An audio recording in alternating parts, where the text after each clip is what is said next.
Bonjour les entrepreneurs, je vous attends pour le live du mercredi 19h. Et aujourd'hui on va voir qu'est-ce qui se passe à l'étape de j'ai un client et qu'est-ce qui se passe après. Est-ce qu'il se passe quelque chose après ou pas? On a eu une série en fait de 3 lives à propos du parcours client de manière générale. Le premier live était sur un inconnu, quelqu'un qui ne me connaît pas, que je ne connais pas. Comment est-ce que je fais pour l'amener à devenir un prospect? Le deuxième, c'était sur j'ai mon chat qui se frotte au pied de la caméra, du coup ça fait tout bouger. Le deuxième live était sur quand on a un prospect, comment on fait pour en fait que ça devienne un client. Et maintenant on arrive à ok, maintenant j'ai mon client, arrête le chat. Et qu'est-ce que je fais concrètement pour que ce soit un client satisfait et un client fidèle ou un client qui me recommande et qui devienne ambassadeur.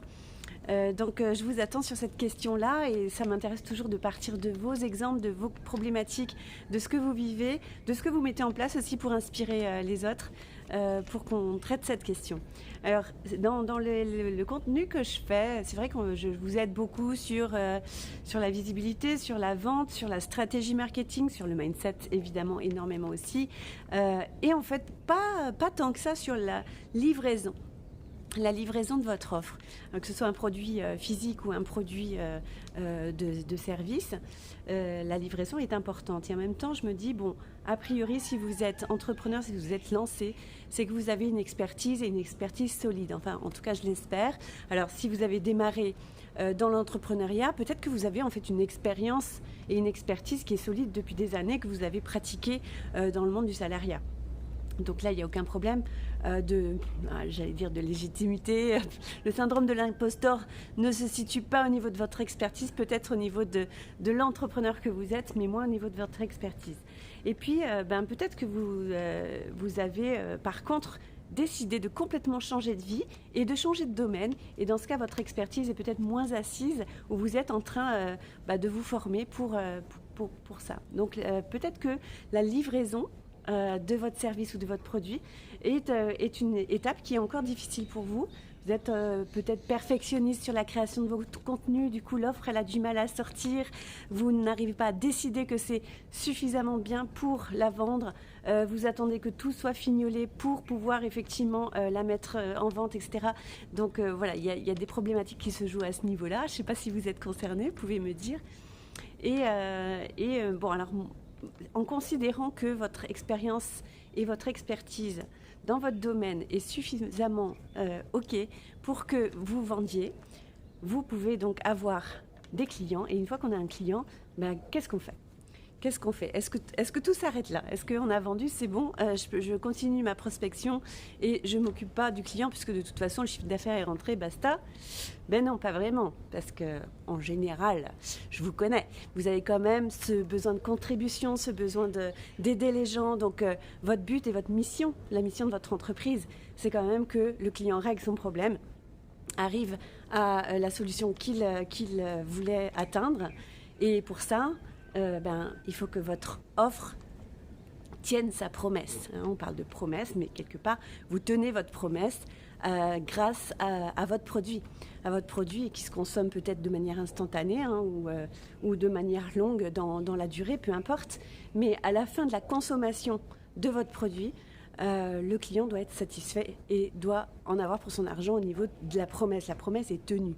Alors, est-ce que c'est le cas ? Est-ce que c'est quelque chose de difficile pour vous ? Est-ce que c'est encore aléatoire ? Ou alors vous n'avez pas beaucoup de retours pour savoir si effectivement le client est satisfait ? Dans ce cas, il faut aller chercher vraiment les réponses. Aller chercher, quel est le taux de satisfaction de mon client ?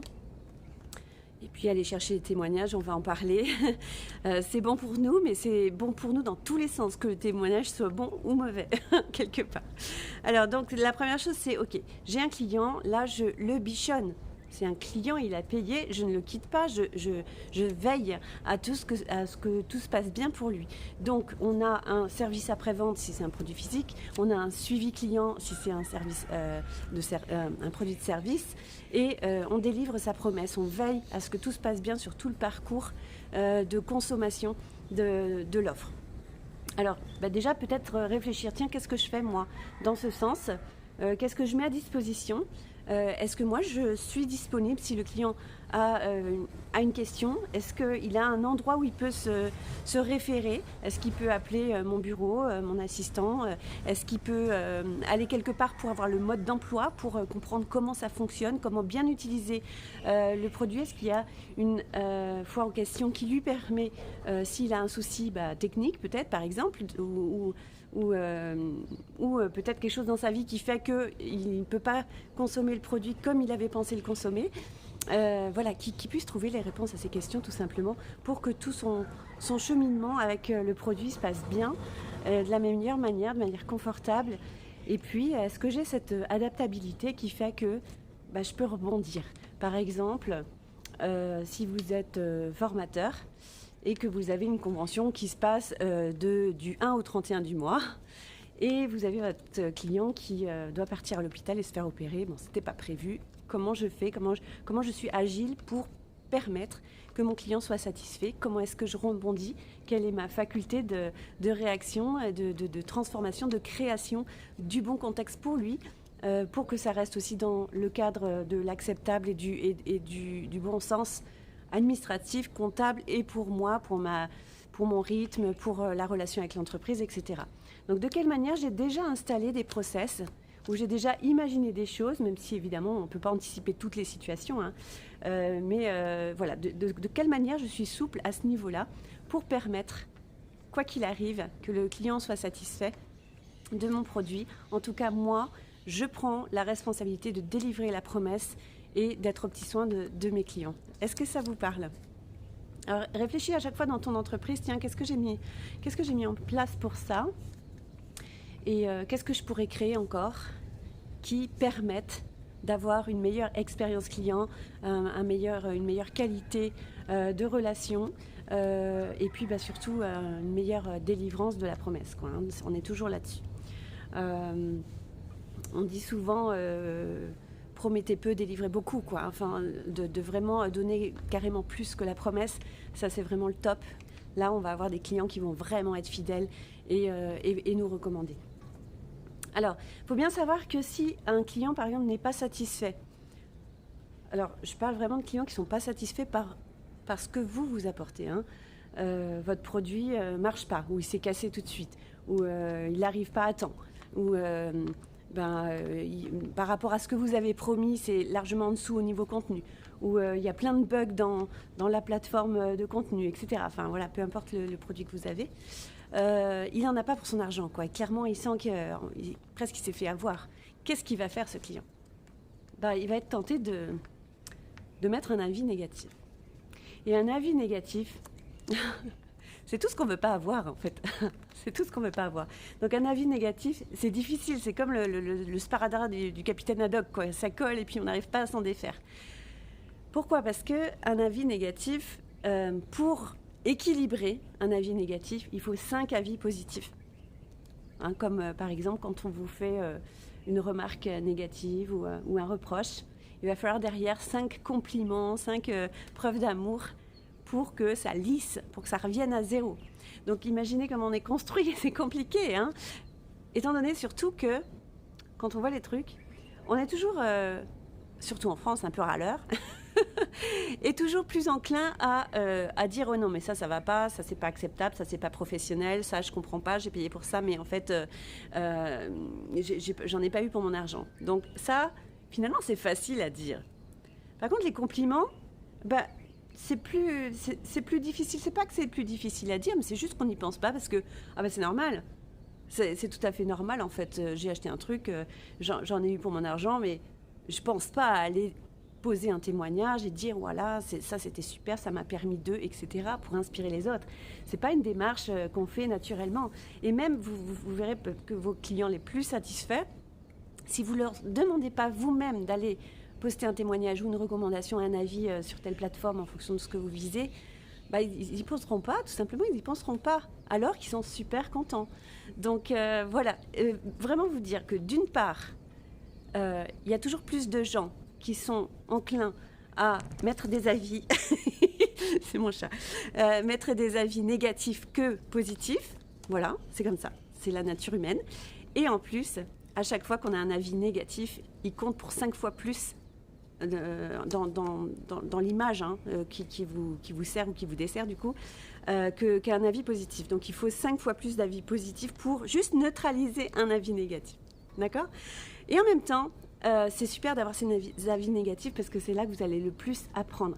C'est vos clients insatisfaits qui vont vous apporter le plus pour vous, pour grandir, pour améliorer les choses. Donc, quelque part, il faut aussi aller les chercher, ceux-là. Parce que si on n'a que des retours de gens qui sont contents, mais que ça correspond que à 30% des gens qui nous ont donné un retour, un feedback, un témoignage, finalement, on n'a pas les vraies données. Parce que les 70%, qu'est-ce qui se passe ? Est-ce qu'ils sont satisfaits, ils ne l'ont juste pas dit ? Ou est-ce qu'il y a un truc qui cloche et finalement, ils sont insatisfaits et finalement, même s'ils ne le mettent pas sur les réseaux, peut-être que mon image va se ternir et que moi, je ne saurai jamais où est-ce que je peux améliorer. Clairement, il y a des choses qu'on n'imagine pas. Il y a des choses où on sait, ah oui, ça, ouais, je sais que ce n'est pas encore impeccable, j'ai prévu de le faire, dans 3 mois, je mets ça en place pour aider mon client. Ok, mais il y a plein de choses, on n'a même pas idée de ce qui peut se passer dans l'expérience client. Donc, c'est très important d'avoir ces retours. Donc, demandez sans avoir peur de recevoir, peu importe le témoignage et le feedback. Donc, demandez d'abord un feedback en interne, c'est-à-dire une évaluation de votre produit, de l'expérience client, de ce que la personne a vécu et surtout de ce qu'il a réussi à faire grâce à votre produit. Donc, où est-ce qu'il en est de sa problématique surtout ? Est-ce qu'il a réglé le problème qu'il avait grâce à votre produit ? Et est-ce qu'il est satisfait ? Et quand on a ce retour en interne, vraiment là, on peut avancer.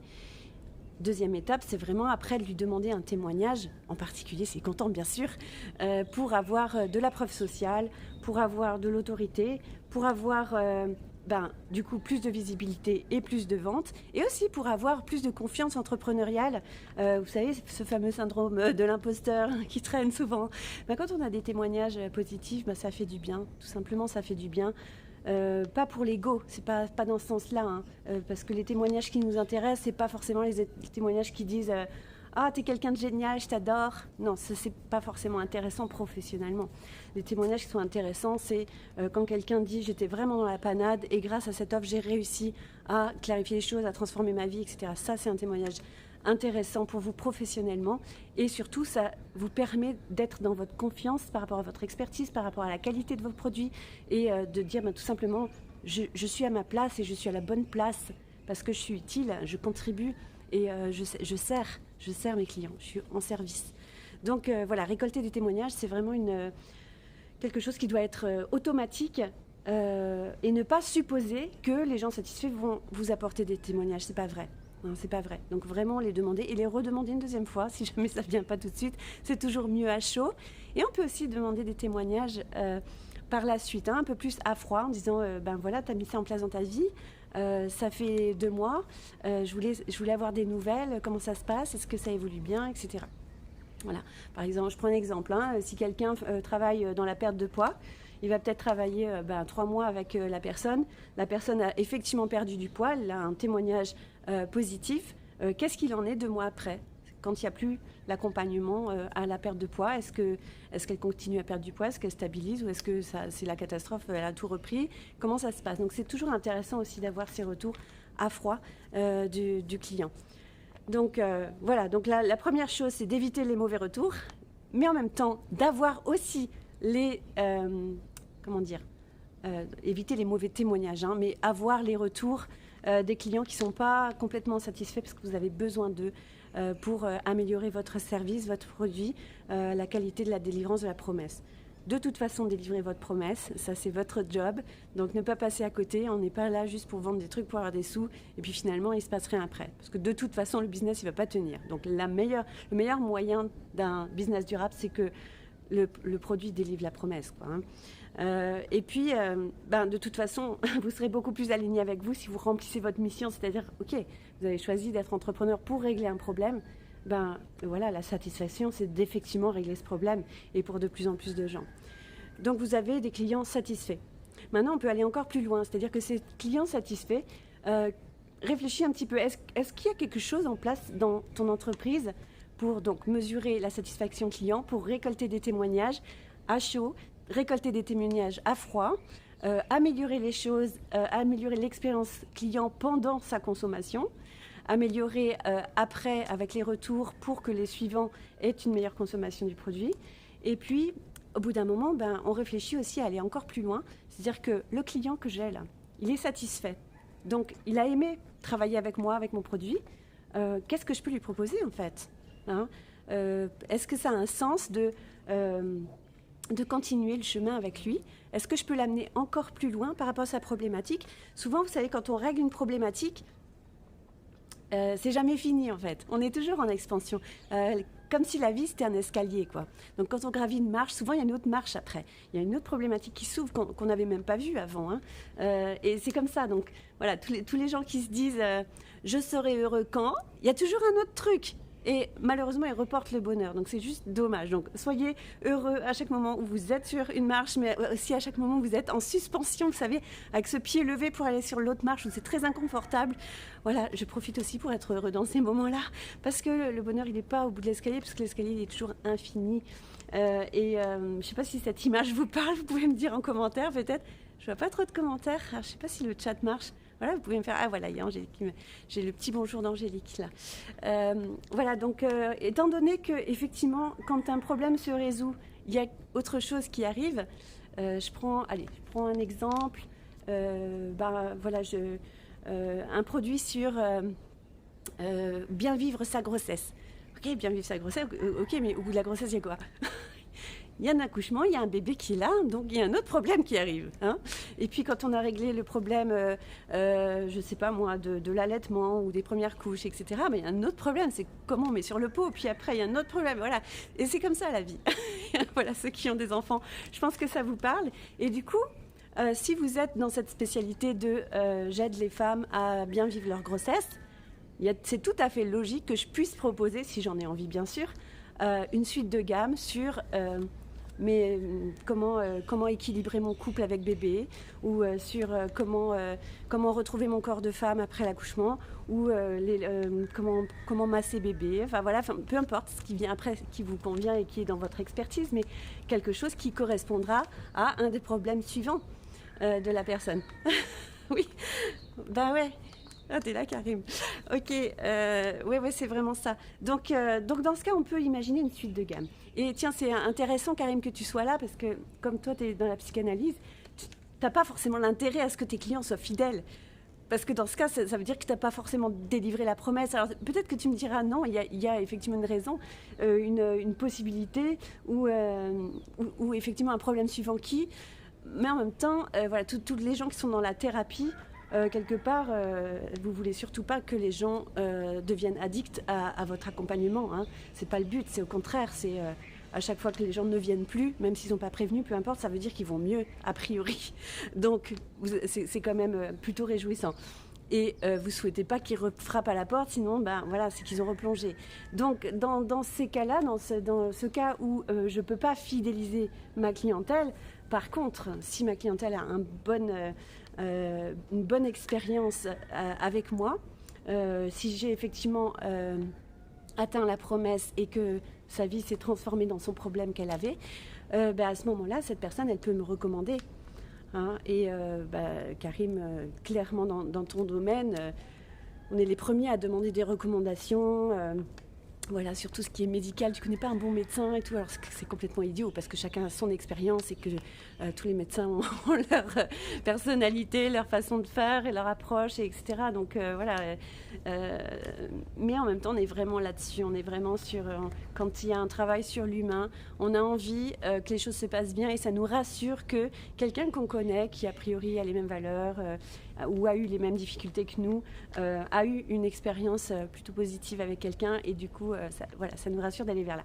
Donc, comment ça se passe pour qu'un certain bouche à oreille puisse s'installer autour de ma problématique, de mon expertise, de mon domaine et de ma zone de chalandise, mon type de marché? Comment ça se passe pour vous? Vous pouvez partager, hein, peut-être. Et puis, de quelle manière je suis attachée à ce que ça fonctionne ou de quelle manière je compte dessus pour que mon système fonctionne sur le fameux bouche à oreille. Si on démarre une activité oui, voilà, les psychanalystes sont radicalement différents les uns des autres. Bien sûr, on est tous différents. Moi, je suis coach de mastermind. Je ne suis pas la même coach de mastermind que quelqu'un d'autre. Et mon mastermind est différent d'un autre mastermind. Donc, effectivement, on est chacun unique.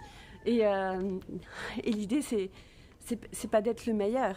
L'idée, c'est d'être le seul. Karim, tu es le seul à être Karim. Psychanalyste Karim Barkati. Voilà, c'est tout. Et donc, les gens vont te choisir parce qu'ils ont matché. Et donc, pensez à ça, effectivement, aussi beaucoup, que les gens vous choisissent pour vous. Même dans le cadre des produits physiques. Il y a aussi beaucoup d'affects qui se passent, là, de relations qui sont importantes. Après, soyez attentifs aussi, en particulier ceux qui sont dans la thérapie ou dans le coaching, à être incorruptible et à être vraiment dans la relation de je ne crée pas une dépendance. C'est au niveau déontologique.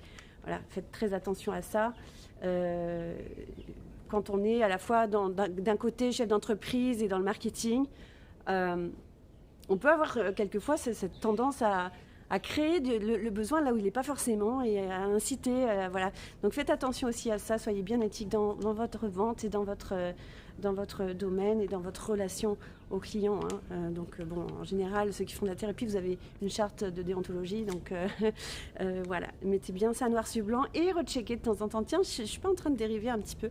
Voilà. Donc par contre, effectivement, on peut faire marcher le bouche à oreille dans le sens où, en général, la meilleure manière de faire marcher le bouche à oreille, c'est de satisfaire et plus que satisfaire les clients, de leur permettre de transformer leur vie par rapport à la problématique qu'ils avaient. Ça, c'est juste la première chose. Après, on peut inciter de manière marketing à une certaine fidélisation. Alors ça dépend si vous avez intérêt à ce que la personne rachète le même produit ou achète la suite de la gamme ou fasse profiter d'autres personnes. Donc on peut penser à, par exemple, on peut avoir des espèces de bons de réduction pour son anniversaire, pour les fêtes, des choses comme ça. On peut avoir une espèce de carte de fidélité ou offrir très, très spécifiquement aux anciens clients de manière ponctuelle ou une sorte de club VIP. Je sais pas, un pack spécial juste pour eux ou des bonus spéciaux juste pour eux, un événement, etc. Donc ça c'est une possibilité, donc de vraiment rendre en fait ces clients dans un cercle particulier un peu VIP.